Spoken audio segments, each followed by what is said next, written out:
അപ്പോൾ കഴിഞ്ഞ സ്ലൈഡിലൊക്കെ ആയിട്ട് നമ്മൾ ഡിസ്കസ് ചെയ്ത രണ്ട് ഐറ്റം എന്ന് പറയുന്നത് ഒന്ന് എങ്ങനെയാണ് അതിലെ ഇൻവെസ്റ്റ്മെൻറ്റ് ക്യാൻസൽ ചെയ്യുക അല്ലെങ്കിൽ എലിമിനേറ്റ് ചെയ്യുക എന്നുള്ളതായിരുന്നു. പിന്നെ അതിന് ശേഷം ഗുഡ് വിൽ അല്ലെങ്കിൽ ക്യാപിറ്റൽ റിസർവ് വരുന്ന കേസാണ് ഡിസ്കസ് ചെയ്തത്. ഇനി അതുപോലെ വരുന്ന നെക്സ്റ്റ് ഒരു അഡ്ജസ്റ്റ്മെൻറ്റ് അല്ലെങ്കിൽ പ്രിൻസിപ്പിളാണ് മൈനോറിറ്റി ഇൻട്രസ്റ്റ് എന്ന് പറയുന്നത്. ഇതിപ്പോൾ കഴിഞ്ഞ ഇതുവരെയുള്ള പ്രോബ്ലത്തിലൊക്കെ നമ്മൾ ചെയ്തപ്പോൾ കംപ്ലീറ്റ് ഷെയർസ് സബ്സിഡറി കമ്പനിയുടെ കംപ്ലീറ്റ് ഷെയർസും പർച്ചേസ് ചെയ്തിരുന്നത് ഹോൾഡിംഗ് കമ്പനി തന്നെയായിരുന്നു. ഇപ്പോൾ 10,000 ഷെയർസാണ് സബ്സിഡറി കമ്പനിക്ക് ഉണ്ടായിരുന്നതെന്നുണ്ടെങ്കിൽ ആ കംപ്ലീറ്റ് 10,000 ഷെയർസും പർച്ചേസ് ചെയ്തിരുന്നത് ഹോൾഡിംഗ് കമ്പനിയാണ്.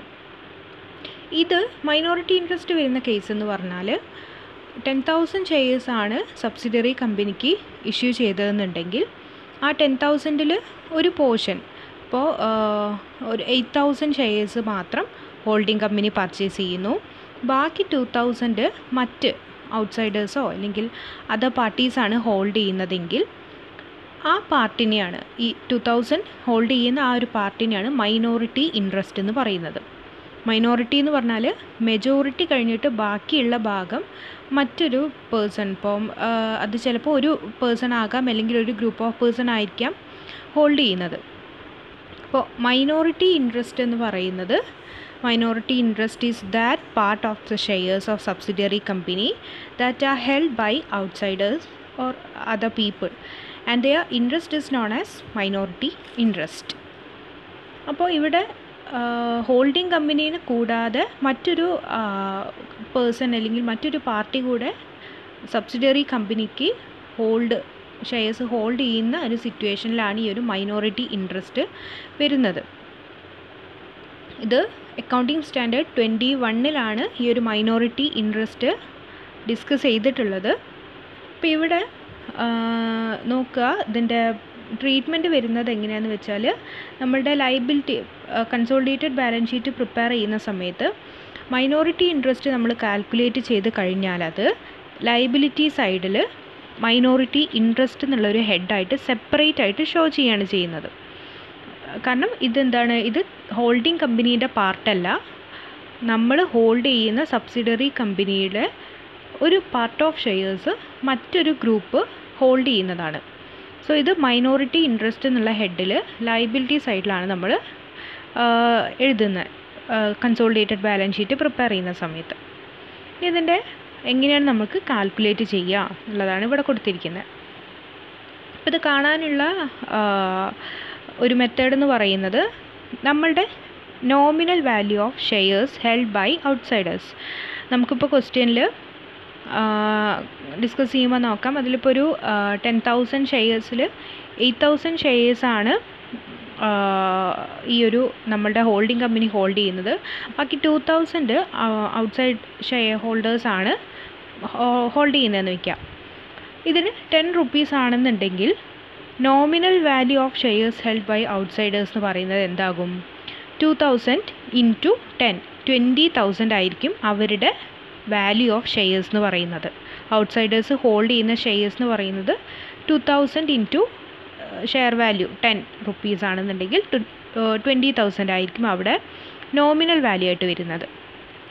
അത് കഴിഞ്ഞ് ചില ഐറ്റംസ് കൂടെ നമ്മൾ ഇതിനോട് ആഡ് ചെയ്യേണ്ടതുണ്ട്. അതിൽ ഫസ്റ്റ് വണ്ണാണ് പ്രൊപ്പോർഷനേറ്റ് ക്യാപിറ്റൽ പ്രോഫിറ്റ്. അതായത് നമ്മളിപ്പോൾ ക്യാപിറ്റൽ പ്രോഫിറ്റ്, റവന്യൂ പ്രോഫിറ്റ് ഒക്കെ ഇനി നെക്സ്റ്റ് ഏരിയയിൽ വരുന്നതാണ്. നമ്മളുടെ പ്രോഫിറ്റ് ആൻഡ് ലോസ് അക്കൗണ്ട് അല്ലെങ്കിൽ ജനറൽ റിസർവ്, ഇതൊക്കെ നമുക്ക് ബാലൻസ് ഷീറ്റിൽ തരുന്ന ഐറ്റംസ് ആണ്. ഇതിൻ്റെയൊക്കെ ഒരു പ്രൊപ്പോർഷനേറ്റ് പാർട്ട് ഈ ഒരു മൈനോറിറ്റി ഗ്രൂപ്പുകാർക്ക് കൂടെ അല്ലെങ്കിൽ മൈനോറിറ്റി ഇൻട്രസ്റ്റ് ഉള്ള പീപ്പിളിനും കൂടെ അവകാശപ്പെട്ടതായിരിക്കും. അപ്പോൾ അവരുടെ പാർട്ട് എത്രയാണ് general reserve, profit and loss അക്കൗണ്ടിലൊക്കെ എത്രയാണോ അവർക്ക് വേണ്ട ഭാഗം എന്നുണ്ടെങ്കിൽ അത് പ്രൊപ്പോർഷനേറ്റ്ലി അവർക്ക് അലോക്കേറ്റ് ചെയ്ത് കൊടുക്കണം. ഈ ഒരു amount proportionate capital profit and proportionate revenue profit ഒക്കെ ഇവരുടെ നോമിനൽ വാല്യൂ ഓഫ് ഷെയർസുമായിട്ട് ആഡ് ചെയ്യേണ്ട ഐറ്റംസ് ആണ്. ഇനി അതേസമയം ലോസ് ആണ് ഉള്ളതെന്നുണ്ടെങ്കിൽ, proportionate capital loss and proportionate revenue loss ആണ് ഉള്ളതെങ്കിൽ അത് ഈ ഒരു നോമിനൽ വാല്യൂ ഓഫ് ഷെയർസിനോട് കൂടെ ലെസ് ചെയ്യാണ് വേണ്ടത് ലോസ് ആണെന്നുണ്ടെങ്കിൽ. ഇതിലേതെങ്കിലും ഒരു സിറ്റുവേഷൻ ആയിരിക്കാം ഉണ്ടാകുന്നത്. ചിലപ്പോൾ ക്യാപിറ്റൽ പ്രോഫിറ്റും റവന്യൂ ലോസ് വരുന്ന സിറ്റുവേഷൻസ് ഉണ്ടായിരിക്കാം. അത് ഓരോ എക്സാമ്പിൾ വരുന്നതിനനുസരിച്ച് ഡിസ്കസ് ചെയ്യാം. അപ്പോൾ ഇതിൽ കാണാനുള്ളൊരു ഇക്വേഷൻ എന്ന് പറയുന്നത് ഇങ്ങനെയാണ്: nominal value of shares held by outsiders, അതിനോടുകൂടെ പ്രോഫിറ്റ് ആഡ് ചെയ്യുക, ആൻഡ് ക്യാപിറ്റൽ ലോസ് അല്ലെങ്കിൽ റവന്യൂ ലോസ് ഒക്കെ ആണെന്നുണ്ടെങ്കിൽ ലെസ് ചെയ്യുക. റിസൾട്ടായിട്ട് കിട്ടുന്നതായിരിക്കും നമുക്ക് മൈനോറിറ്റി ഇൻട്രസ്റ്റ് ആയിട്ട് വരുന്നത്. ഇനി ഇതിൻ്റെ ഒരു എക്സാമ്പിൾ എങ്ങനെയാണെന്നുള്ളത് നോക്കാം. ഇപ്പോൾ ഇവിടെ ബാലൻസ് ഷീറ്റ് കൊടുത്തിരിക്കുന്നത് എ ലിമിറ്റഡ് ആൻഡ് ബി ലിമിറ്റഡിൻ്റെ ബാലൻസ് ഷീറ്റാണ് ഇവിടെ കൊടുത്തിരിക്കുന്നത് ആസ് ഓൺ 31st December 2015. അപ്പോൾ ഇവിടെ അസറ്റ് സൈഡ് നോക്കുക, കഴിഞ്ഞ പ്രോബ്ലത്തിലൊക്കെ ഉള്ളതുപോലെ തന്നെ സൺട്രി അസറ്റ്സ് കൊടുത്തിട്ടുണ്ട് രണ്ട് കമ്പനിയുടെയും. ദെൻ ഇൻവെസ്റ്റ്മെൻറ്റിൽ നോക്കുക, 8,000 ഷെയർസാണ് ഇവിടെ കൊടുത്തിട്ടുള്ളത്. 8,000 shares in B limited and value എന്ന് പറയുന്നത് 8,000 ആണ്. ലയബിലിറ്റി സൈഡിൽ നോക്കുന്ന സമയത്ത് ഷെയർ ക്യാപിറ്റൽ, ബി ലിമിറ്റഡിൻ്റെ ഷെയർ ക്യാപിറ്റൽ എന്ന് പറയുന്നത് 10,000 ആണ്. ആൻഡ് ₹1 ഈച്ച്, അതായത് 10,000 ഷെയർസ് ഉള്ള ബി ലിമിറ്റഡിലെ 8,000 ഷെയർസ് മാത്രമാണ് A limited holding company hold ചെയ്യുന്നത്. Which means 2,000 shares are held by outsiders, or അവിടെ മൈനോറിറ്റി ഇൻട്രസ്റ്റ് എന്ന് പറയുന്നത് ആ 2,000 ഷെയർസിൻ്റെ പാർട്ടാണ്. അത് ഐഡൻറ്റിഫൈ ചെയ്ത് വയ്ക്കുക. ദെൻ സൺട്രി ലയബിലിറ്റീസ് ആണ് കൊടുത്തിരിക്കുന്നത്. ഇത് വെച്ച് നമ്മൾ ബാലൻസ് ഷീറ്റ് പ്രിപ്പയർ ചെയ്യുന്ന സമയത്ത് ഫസ്റ്റ് നമ്മൾ നോക്കേണ്ട കാര്യം എന്ന് പറയുന്നത് മൈനോറിറ്റി ഇൻട്രസ്റ്റിൻ്റെ കാൽക്കുലേഷനാണ്. അപ്പോൾ മൈനോറിറ്റി ഇൻട്രസ്റ്റ് നമുക്ക് കാൽക്കുലേറ്റ് ചെയ്യാൻ ഇപ്പോൾ പറഞ്ഞ മെത്തേഡ് വേണമെങ്കിൽ ചൂസ് ചെയ്യാം. അതായത് proportionate amount, nominal value of ഷെയർസിനോട് കൂടെ കമ്പനി പ്രൊവൈഡ് ചെയ്യേണ്ട, എ ലിമിറ്റഡ് പ്രൊവൈഡ് ചെയ്യേണ്ട proportionate capital profit and revenue profit add ചെയ്യുന്ന ഒരു മെത്തേഡ് ഉണ്ട്. അതല്ലെങ്കിൽ നെക്സ്റ്റ് യൂസ് ചെയ്യാവുന്ന ഒരു മെത്തേഡ് എന്ന് പറയുന്നത് നെറ്റ് അസറ്റിൻ്റെ വാല്യൂ കാൽക്കുലേറ്റ് ചെയ്യുക എന്നുള്ളതാണ്. അതായത് മൈനോറിറ്റി ഇൻട്രസ്റ്റ് ഗ്രൂപ്പിന് ആപ്ലിക്കബിൾ ആയിട്ടുള്ള നെറ്റ് അസറ്റ് എത്രയാണോ ആ വാല്യൂ കാൽക്കുലേറ്റ് ചെയ്യുക എന്നുള്ളത്. നിങ്ങളുടെ ടെക്സ്റ്റിൽ നോക്കിയാൽ ടെക്സ്റ്റിൽ പ്രിപ്പയർ ചെയ്തിരിക്കുന്നത് ഈ ഒരു സെക്കൻഡ് മെത്തേഡ് വെച്ചുകൊണ്ടാണ്. അതായത് ഇവിടെ ഫസ്റ്റ് നിങ്ങൾ കാൽക്കുലേറ്റ് ചെയ്യേണ്ടത് എന്താണെന്ന് വെച്ചാൽ ഷെയർ കാൽക്കുലേറ്റ് ചെയ്യുകയാണ്, അല്ലെങ്കിൽ മൈനോറിറ്റി ഇൻട്രസ്റ്റ് ഇവിടെ എത്ര പാർട്ടാണെന്നുള്ളത് കാൽക്കുലേറ്റ് ചെയ്യാം.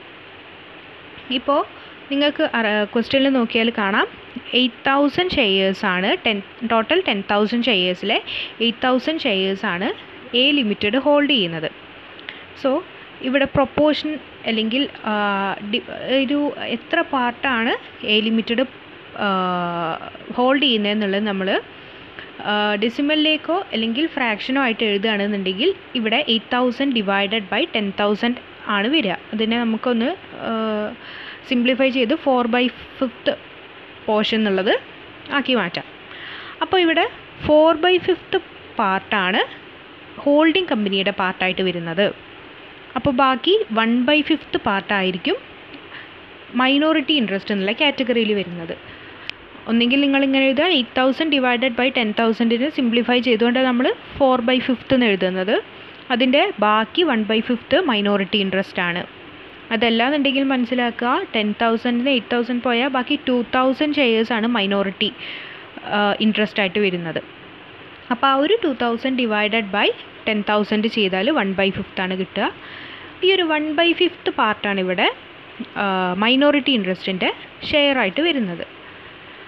ഓക്കെ, അപ്പം ഈ 1/5 പാർട്ട് മൈനോറിറ്റി ഇൻട്രസ്റ്റ് എന്നുള്ളത് ഇവിടെ ഉദ്ദേശിക്കുന്നത് കമ്പനിയുടെ, അതായത് സബ്സിഡറി കമ്പനിയുടെ ടോട്ടൽ അസറ്റിൽ 1/5 പാർട്ട് മൈനോറിറ്റിക്കുള്ളതാണ്. ആൻഡ് അതുപോലെ തന്നെ ടോട്ടൽ ലയബിലിറ്റീസിൻ്റെ 1/5 പാർട്ടും മൈനോറിറ്റിക്ക് ഉള്ളതാണ്. ബാക്കി കംപ്ലീറ്റ് 4/5 പാർട്ട് ഹോൾഡിംഗ് കമ്പനിയുടേതാണ്. അത് നമ്മൾ ബാലൻസ് ഷീറ്റിലേക്ക് കാണിക്കാനുള്ളതാണ്. അപ്പോൾ നോക്കുക 1/5 ടോട്ടൽ അസറ്റ് ഇവിടെ എത്രയാണ് എമൗണ്ട് കൊടുത്തിരിക്കുന്നത് 16,000 ആണ്. അപ്പോൾ 16,000ൻ്റെ 1/5 3,200. ഞാൻ അതുപോലെ ലയബിലിറ്റി സൈഡ് നോക്കുക 6,000 ആണ് ബി ലിമിറ്റഡിൻ്റെ ലയബിലിറ്റീസ് എന്ന് പറയുന്നത്. അപ്പോൾ സബ്സിഡറി കമ്പനിയുടെ അസറ്റിൻ്റെ 1/5 പാർട്ട് ലെസ് ലയബിലിറ്റീസിൻ്റെ 1/5 വിച്ച് മീൻസ് 6000ൻ്റെ 1/5 പാർട്ട്. അപ്പോൾ നെറ്റ് അസറ്റ് കാണുക, അസറ്റ് മൈനസ് ടോട്ടൽ ലൈബിലിറ്റീസ് ആണ് നെറ്റ് അസറ്റ് എന്ന് പറയുന്നത്.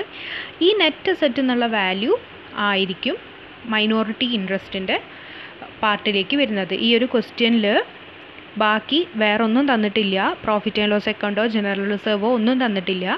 അതുകൊണ്ട് ഈ ഒരു ഐറ്റം മാത്രം വെച്ചുകൊണ്ട് നിങ്ങൾക്ക് കാൽക്കുലേറ്റ് ചെയ്യാം. ഇനി ഇതെല്ലാം നിങ്ങൾ നേരത്തെ പറഞ്ഞ മെത്തേഡ് വെച്ചിട്ട് വേണമെങ്കിലും ചെയ്യാവുന്നതാണ്. അത് ചെയ്യുമ്പോൾ നോമിനൽ വാല്യൂ ഓഫ് ഷെയർസ് എന്ന് പറഞ്ഞുകൊണ്ട് 10,000ൻ്റെ 1/5 പാർട്ട് 10,000ൻ്റെ 1/5 part nominal value of share capital കാണുക. അപ്പോൾ നിങ്ങൾക്ക് 2,000 ഡയറക്റ്റായിട്ട് കിട്ടും.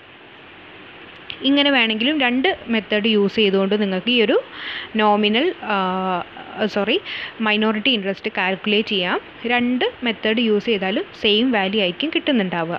ഈ ഒരു പ്രോബ്ലത്തിൽ ജനറൽ റിസർവോ പ്രോഫിറ്റ് ആൻഡ് ലോസ് അക്കൗണ്ടോ ഒന്നും തന്നെ വന്നിട്ടില്ല. ഇനി ഇത് നേരെ നിങ്ങൾ ബാലൻസ് ഷീറ്റ് പ്രിപ്പയർ ചെയ്യുക. ഫസ്റ്റ് സൺട്രി അസറ്റ്സ് എഴുതുക, രണ്ട് കമ്പനിയുടെയും കമ്പൈൻ ചെയ്തുകൊണ്ട് എഴുതുക. ആൻഡ് ലൈബിലിറ്റി സൈഡിൽ എഴുതുന്ന സമയത്ത് കമ്പനിക്ക് എ ലിമിറ്റഡ് 24,000 വരും ഷെയർ ക്യാപിറ്റൽ. ദെൻ ഇപ്പോൾ കാൽക്കുലേറ്റ് ചെയ്ത് വെച്ചിരിക്കുന്ന മൈനോറിറ്റി ഇൻട്രസ്റ്റ് 2,000 എമൗണ്ട് വരും. ആൻഡ് സൺട്രി ലൈബിലിറ്റീസ് ആയിരുന്നു ലാസ്റ്റ് എമൗണ്ട് ഉണ്ടായിരുന്നത്, അതും കമ്പൈൻ ചെയ്തുകൊണ്ട് എഴുതുക. കൺസോളിഡേറ്റഡ് ബാലൻസ് ഷീറ്റ് പ്രിപ്പയർ ചെയ്യുന്ന സമയത്ത് രണ്ട് എമൗണ്ട് കോളം ഉണ്ടാകും, ഒരു ഇന്നർ കോളം ആൻഡ് ഒരു ഔട്ടർ കോളം ആയിട്ടാണ് ഉണ്ടാവുക. ഇതൊരു സിമ്പിൾ മൈനോറിറ്റി ഇൻട്രസ്റ്റ് കാൽക്കുലേറ്റ് ചെയ്യുന്ന ഒരു സിമ്പിൾ മെത്തേഡാണ്. ഇനി ഇതിൻ്റെ കുറച്ചുകൂടി ഒരു അഡ്വാൻസ്ഡ് ആയിട്ടുള്ള നെക്സ്റ്റ് മെത്തേഡ് എഴുതുക. മെത്തേഡല്ല, ഇതിൻ്റെ ഒരു എക്സാമ്പിളാണ്. പ്രോബ്ലം എഴുതുക. Balance sheet of A limited and B limited is given below as on 31st December 2015. അപ്പോൾ ഇതിൽ തന്നിരിക്കുന്ന ഐറ്റംസ് ഫസ്റ്റ് അസറ്റ് സൈഡ് നോക്കുമ്പോൾ സൺട്രി അസറ്റ്സ് കൊടുത്തിട്ടുണ്ട്, രണ്ട് എമൗണ്ട് കൊടുത്തിട്ടുണ്ട്. ദെൻ ഇൻവെസ്റ്റ്മെൻറ്റ് കൊടുത്തിരിക്കുന്നത് 8,000 ഷെയർസ് അറ്റ് 10 rupees ഈച്ചാണ് ആൻഡ് എമൗണ്ട് 80,000. ലൈബിലിറ്റി സൈഡിൽ കൊടുത്തിരിക്കുന്ന ഷെയർ ക്യാപിറ്റൽ അറ്റ് 10 rupees ഈച്ചാണ് ആൻഡ് അത് 1 lakh ആൻഡ് 2 lakh കൊടുത്തിട്ടുണ്ട്. ദെൻ രണ്ട് ഐറ്റം കൂടെ ഉള്ളത് പ്രോഫിറ്റ് ആൻഡ് ലോസ് അക്കൗണ്ട് കൊടുത്തിട്ടുണ്ട് ആൻഡ് സൺട്രി ലൈബിലിറ്റീസ് കൊടുത്തിട്ടുണ്ട്. കഴിഞ്ഞ പ്രോബ്ലത്തിൽ പ്രോഫിറ്റ് ആൻഡ് ലോസ് അക്കൗണ്ട് ഉണ്ടായിരുന്നില്ല. അപ്പോൾ ഇതിൽ നമ്മൾ മൈനോറിറ്റി ഇൻട്രസ്റ്റ് കാൽക്കുലേറ്റ് ചെയ്യുമ്പോൾ എക്സ്ട്രാ വന്നിരിക്കുന്ന ഒരു പാർട്ട് എന്ന് പറയുന്നത് ഈ പ്രോഫിറ്റ് ആൻഡ് ലോസ് അക്കൗണ്ടാണ്. അതെങ്ങനെ ട്രീറ്റ് ചെയ്യുന്നുള്ളത് നോക്കാം. അപ്പോൾ നിങ്ങളൊരു ക്വസ്റ്റ്യൻ കിട്ടുന്ന സമയത്ത് ഫസ്റ്റ് നോക്കേണ്ടത് ഇൻവെസ്റ്റ്മെൻറ്റിൽ എത്ര എമൗണ്ട് ഹോൾഡിംഗ് കമ്പനി ഹോൾഡ് ചെയ്യുന്നു. ഇവിടെയാണെന്നുണ്ടെങ്കിൽ ടോട്ടൽ 10,000 ഷെയർസ് 1 lakh 10 ഈച്ച് എന്ന് പറയുമ്പോൾ 10,000 ഷെയർസാണ്. അതിൽ 8,000 ഷെയർസ് മാത്രമാണ് നമ്മളുടെ കമ്പനി ഹോൾഡ് ചെയ്യുന്നത്, എ ലിമിറ്റഡ് ഹോൾഡ് ചെയ്യുന്നത്. Which mean 2,000 is hold by some outsiders. അത് മൈനോറിറ്റി ഇൻട്രസ്റ്റ് ആണ്. ഓക്കെ, അപ്പോൾ ഇവിടെ ഫസ്റ്റ് നിങ്ങൾ മൈനോറിറ്റി ഷെയർ കാൽക്കുലേറ്റ് ചെയ്യുക. 8,000 ഡിവൈഡഡ് ബൈ 10,000 എന്ന് പറയുമ്പോൾ 4/5 ആണ് എ ലിമിറ്റഡിൻ്റെ ഷെയർ എന്ന് പറയുന്നത്. ആൻഡ് ബാക്കി 1/5 ആണ് ഇവിടെ മൈനോറിറ്റി ഇൻട്രസ്റ്റ് ആയിട്ട് കാൽക്കുലേറ്റ് ചെയ്യുന്നത്. ഇവിടെ നോക്കുക, total shares 10,000 and S investment എന്ന് പറയുന്നത് 8,000 ആണ്. സോ എസ് പ്രൊപ്പോർഷൻ എന്ന് പറയുന്നത് 8,000 ഡിവൈഡഡ് ബൈ 10,000 വിച്ച് മീൻസ് 4/5. ഇനി ബാക്കി rest of the area 2,000 shares എന്ന് പറയുന്നത് മൈനോറിറ്റീൻ്റെതാണ്. അത് എത്ര വരും? 1/5 പാർട്ടാണ് വരുന്നത്. ഇത്രയാണ് നമ്മളിപ്പോൾ പറഞ്ഞിട്ടുള്ളത്. ഇനി ഈ ഒരു ടോട്ടൽ ഷെയർ ക്യാപിറ്റൽ നോക്കുക. അതിൽ 2,000 ഷെയർസാണ് മൈനോറിറ്റി ഹോൾഡ് ചെയ്യുന്നത് ആൻഡ് 10 ഈച്ച് വെച്ചിട്ടാണ് റുപ്പീസ് വരുന്നത്. സോ 20,000 ആണ് nominal value of shares held by outsiders. Then next വരുന്ന ഒരു ഏരിയ എന്ന് പറയുന്നത് ഇവിടെ പ്രോഫിറ്റ് ആൻഡ് ലോസ് അക്കൗണ്ട് കൊടുത്തിട്ടുണ്ട്. അത് പ്രോഫിറ്റ് ആൻഡ് ലോസ് അക്കൗണ്ട് 10,000 ആണ് ബാലൻസ് കാണിച്ചിരിക്കുന്നത്. സബ്സിഡറി കമ്പനിയുടെ ബാലൻസ് ആണ് നമ്മൾ കാൽക്കുലേഷന് വേണ്ടിയിട്ട് നോക്കേണ്ടത്. ഹോൾഡിംഗ് കമ്പനിയുടെ ബാലൻസ് എന്ന് പറയുന്നത് നമ്മളുടെ ബാലൻസ് ഷീറ്റ് പ്രിപ്പയർ ചെയ്യുമ്പോൾ യൂസ് ചെയ്യുന്നതാണ്. അപ്പം പ്രോഫിറ്റ് ആൻഡ് ലോസ് അക്കൗണ്ട് 10,000 ആണ്. അതിൻ്റെ 1/5 പാർട്ട് എന്ന് പറയുന്നത് മൈനോറിറ്റിക്കുള്ളതാണ്. വിച്ച് മീൻസ് 1/5 പറയുന്നത് 2,000. ഇത് രണ്ടും കൂടെ ആഡ് ചെയ്യുമ്പോൾ വേറെ ഐറ്റംസ് ഒന്നും ഇല്ല. അതുകൊണ്ട് തന്നെ ഈ രണ്ട് ഐറ്റംസ് ആഡ് ചെയ്യുന്ന സമയത്ത് നമുക്ക് 22,000 ആണ് മൈനോറിറ്റി ഇൻട്രസ്റ്റ് എന്നുള്ളത് കിട്ടുന്നുണ്ട്.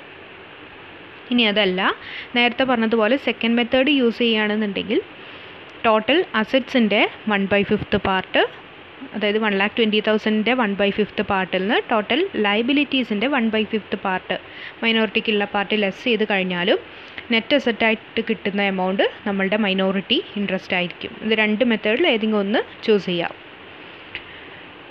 അതിനുശേഷം നമ്മൾ എന്ത് ചെയ്യണം? Capital reserve or good will ആണെന്നുള്ളത് കാൽക്കുലേറ്റ് ചെയ്യണം. അപ്പോൾ ഇവിടെ നോക്കുക, അതിൻ്റെ സ്റ്റെപ്സ് പഠിച്ച് വെച്ചത് ഓർക്കുന്നു. കോസ്റ്റ് ഓഫ് ഷെയർസ് ഫസ്റ്റ് നമ്മൾ എഴുതേണ്ടത് കോസ്റ്റ് ഓഫ് ഷെയർസ് ആണ്. ഇവിടെ നോക്കുക, 80,000 കൊടുത്തുകൊണ്ടാണ് എ ലിമിറ്റഡ് ബി ലിമിറ്റഡിൻ്റെ ഷെയർസ് പർച്ചേസ് ചെയ്തിരിക്കുന്നത്. സോ കോസ്റ്റ് ഓഫ് ഷെയർസ് എന്ന് പറയുന്നത് 80,000 ആണ്. അതിന് എന്ത് നമ്മൾ ഫസ്റ്റ് ലെസ് ചെയ്യണം? Nominal value of shares held. Nominal value of shares held എന്ന് പറഞ്ഞാൽ ആക്ച്വൽ ഈ ഒരു ഷെയർസിൻ്റെ വാല്യൂ എത്രയാണ്? ഇവിടെ 10 റുപ്പീസാണ്. ഈ 8,000 ഷെയർസിൻ്റെ ആക്ച്വൽ വാല്യൂ എന്ന് പറയുന്നത് 10 റുപ്പീസാണ്. ഇവിടെ ഈ ഒരു ക്വസ്റ്റ്യനിൽ പാറിൽ തന്നെ പർച്ചേസ് ചെയ്തിരിക്കുന്നത് കൊണ്ട് 10 റുപ്പീസ് വെച്ചുകൊണ്ട് തന്നെയാണ് പർച്ചേസ് ചെയ്തിരിക്കുന്നത്. സോ ആക്ച്വൽ വാല്യൂ എന്ന് പറയുന്നത് 8,000 into 10 which means 80,000. 8,000 shares at 10 റുപ്പീസാണ്. സോ 80,000 ആണ് നോമിനൽ വാല്യൂ. ദെൻ ഇവിടെ വന്നിരിക്കുന്ന ഒരു ഐറ്റം പറഞ്ഞു, പ്രോഫിറ്റ് ആൻഡ് ലോസ് അക്കൗണ്ട് ഉണ്ടെന്ന് പറഞ്ഞു. പ്രോഫിറ്റ് ആൻഡ് ലോസ് അക്കൗണ്ടിൻ്റെ 1/5 പാർട്ട് നമ്മൾ മൈനോറിറ്റി ഇൻട്രസ്റ്റിന് എടുത്തിട്ടുണ്ട്. ബാക്കി 4/5 പാർട്ട് നമ്മൾ ഈ ഒരു നോമിനൽ വാല്യൂ ലെസ് ചെയ്യുന്നതിനോട് കൂടെ ആഡ് ചെയ്യുക. അതായത് 80,000 ആണ് നമുക്ക് നോമിനൽ വാല്യൂ ഓഫ് ഷെയർസ് വന്നിട്ടുള്ളത്. അതിനോടുകൂടെ പ്രീ അക്വിസിഷൻ പ്രോഫിറ്റ് അല്ലെങ്കിൽ പ്രോഫിറ്റ് ആൻഡ് ലോസ് അക്കൗണ്ട് തന്നെ ഇടുക. പ്രോഫിറ്റ് ആൻഡ് ലോസ് അക്കൗണ്ടിൻ്റെ 4/5 എ കമ്പനിക്ക് ഹോൾഡ് ചെയ്യുന്ന കമ്പനിയുടെ പാർട്ട് 4/5 അത് ആഡ് ചെയ്യാം. അതായത് ഇവിടെ 10,000 4/5 എന്ന് പറയുന്നത് 8,000 ആണ്. സോ 80,000 പ്ലസ് 8,000 88,000 വരും. ഈ 88,000 നമ്മളുടെ കോസ്റ്റ് ഓഫ് ഷെയർസ് ആയ 80,000 എന്ന് റെഡ്യൂസ് ചെയ്യുന്ന സമയത്ത് നമുക്ക് കിട്ടുന്ന വാല്യൂ 8,000 ആണ്. നെഗറ്റീവ് ഫിഗറാണ് വരുന്നത്. So it is capital reserve. നമ്മൾ ഷെയർസ് ഇഷ്യൂ ചെയ്തിരിക്കുന്നത് ആക്ച്വൽ വാല്യൂവിനേക്കാൾ കുറഞ്ഞ വിലയ്ക്കാണ് നമ്മൾ ഷെയർസ് പർച്ചേസ് ചെയ്തിരിക്കുന്നത്. 88,000 വരുന്ന ഷെയർസ് നമ്മൾ പർച്ചേസ് ചെയ്തിരിക്കുന്നത് വെറും 80,000-നാണ്. സോ എക്സ്ട്രാ നമുക്ക് കിട്ടിയ ഒരു ബെനിഫിറ്റായ 8,000 എന്ന് പറയുന്നത് ക്യാപിറ്റൽ റിസർവ് ആയിട്ടാണ് നമ്മൾ കൺസിഡർ ചെയ്യുന്നത്. ഈ ക്യാപിറ്റൽ റിസർവ് നമുക്കറിയാം ബാലൻസ് ഷീറ്റിൻ്റെ ലയബിലിറ്റി സൈഡിലാണ് നമ്മൾ എഴുതുന്നത്. ഇപ്പോൾ ബാലൻസ് ഷീറ്റ് നോക്കുക, സൺട്രി അസറ്റ്സ് എത്രയാണെന്നുള്ളത് കമ്പൈൻ ചെയ്ത് എഴുതുക. Then 20,000 shares at 10 rupees each amount എത്ര എന്നുള്ളത് എഴുതുക. ദെൻ നമുക്ക് ബാലൻസ് ഷീറ്റിൽ വന്നിട്ടുള്ള profit and loss account A ലിമിറ്റഡിൻ്റെ പ്രോഫിറ്റ് ആൻഡ് ലോസ് അക്കൗണ്ടാണ് 20,000 ഇവിടെ എഴുതിയിരിക്കുന്നത്. ദെൻ ഇപ്പോൾ കാൽക്കുലേറ്റ് ചെയ്തിരിക്കുന്ന capital reserve and minority interest എത്രയാണെന്നുള്ളത് എഴുതിയിട്ടുണ്ട്. ദെൻ നിങ്ങളുടെ ലാസ്റ്റ് ഐറ്റം ആയിട്ടുള്ള സൺട്രി ലയബിലിറ്റീസ് എത്രയാണെന്നുള്ളത് കമ്പൈൻ ചെയ്ത് എഴുതാം. ഇത്രയാണ് ഈ ഒരു മൈനോറിറ്റി ഇൻട്രസ്റ്റിൻ്റെ സിമ്പിൾ കാൽക്കുലേഷൻ. ഇതിൻ്റെ ഒരുപാട് ഇതിലേക്ക് ഇനി ആഡ് ചെയ്യാനായിട്ട് നെക്സ്റ്റ് ഏരിയ കൂടെ വരുന്ന സമയത്ത് ഇതിലേക്ക് ഇനി കുറേ ഐറ്റംസ് ആഡ് ചെയ്യേണ്ടി വരും. അപ്പോൾ ഇത്രയും ഈ ഒരു മൈനോറിറ്റി ഇൻട്രസ്റ്റ് എന്നുള്ള ഏരിയ ഒന്ന് നല്ലോണം മനസ്സിലാക്കി വെക്കുക. മൈനോറിറ്റി ഇൻട്രസ്റ്റ് എന്ന് പറയുന്നത് നിങ്ങൾ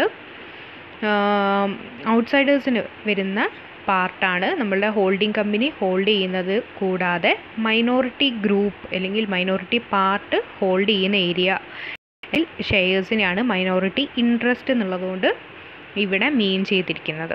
അപ്പോൾ അവരുടെ വാല്യൂ കാൽക്കുലേറ്റ് ചെയ്ത് കഴിഞ്ഞാൽ അത് നമ്മൾ ബാലൻസ് ഷീറ്റിലെ ലയബിലിറ്റി സൈഡിൽ മൈനോറിറ്റി ഇൻട്രസ്റ്റ് എന്നുള്ള ഹെഡിൽ കാണിക്കുകയാണ് ചെയ്യുന്നത്. ഓക്കെ.